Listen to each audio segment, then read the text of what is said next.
There is one approach to letter creation where you're recognizing that the letter is a drawing.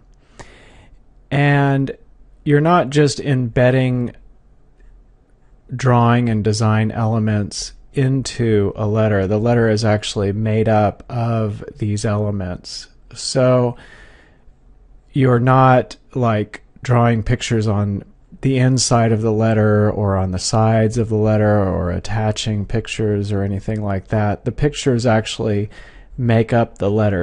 And the pictures that you use to build the letter determine the overall vibe of the alphabet you're creating. Depending on the pictures you can choose, just think of them. I mean, I'm using a cliche, a fish has been used before. Let's put it that way. It's also pretty handy as far as conforming to the shape of letters. Just think of the different drawing elements that you can use. You're using them to build the letter itself. So it's really a fun way to get creative with creating letters. Like in the previous clip I showed you, I'm using design and drawn elements to build the letter itself. I'm not filling in the letter with it. I'm not decorating the letter with it. When someone builds a house, they have all their material to build the house. The material I'm using are those design elements, and the house is made up of those design elements, and without them would not be there.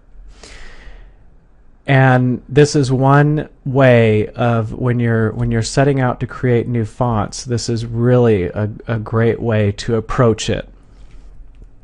Because you're going to run across serendipity, that is happy accidents. You're going to find new things. You're going to partake in an abstract art form, and you're going to come up with original letter styles that way.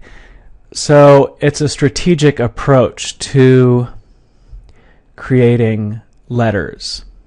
So a good approach for this type of letter creation is to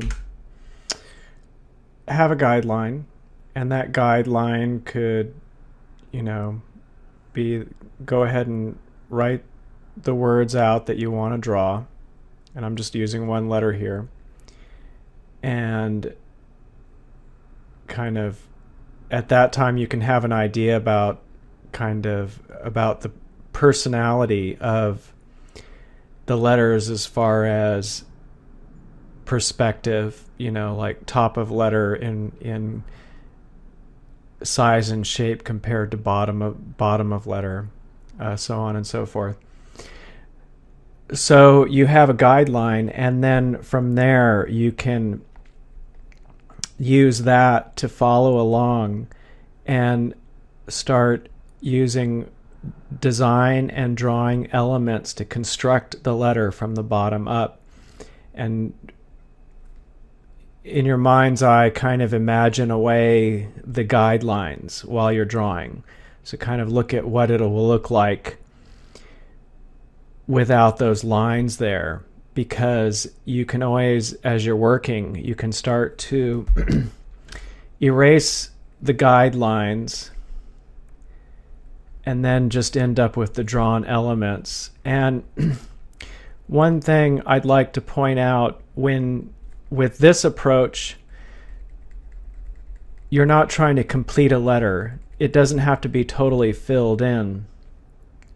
There could be spaces, and there could be empty places, and the people reading it.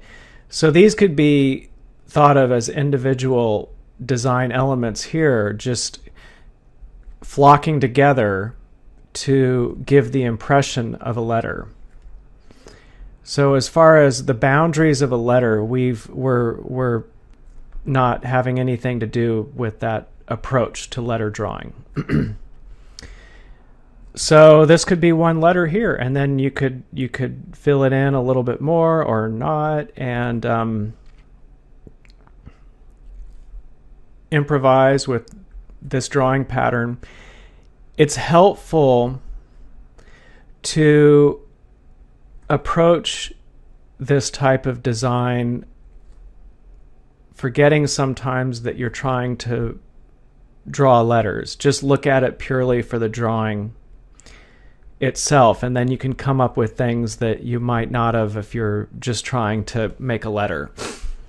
If you look at this shape here and think of it purely in its design elements, don't think of it as the letter S, but think of this as a group of patterns that you can change and recreate as a group of patterns. That's a good way to further extend your capabilities as a letter designer. As an example of what I'm talking about, okay, we're kind of doing a star field here, and I'll just kind of bring in sort of galactic cloud something or other, I don't know. And so we're kind of completely forgot about the letter drawing. We're looking very much at this form here as a group of drawings, not necessarily having to do with eventually being letters.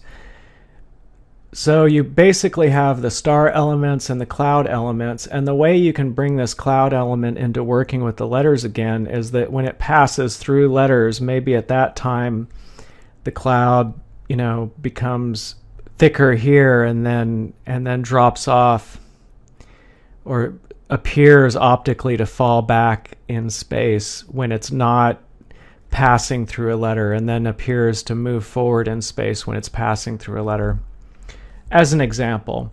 So what I'm talking about here is letter design that is attempting to reach far from the idea that letters are drawings with boundaries. And also, when you're using a computer to make any kind of art, be it film, drawing, graphic novel, you're using two computers, and the one that is most important to upgrade as often as possible is the one between your ears. So also I make these to get the word out about my animated film at solomation.com. So if you have time, please go and check that out, and I hope you have a great day.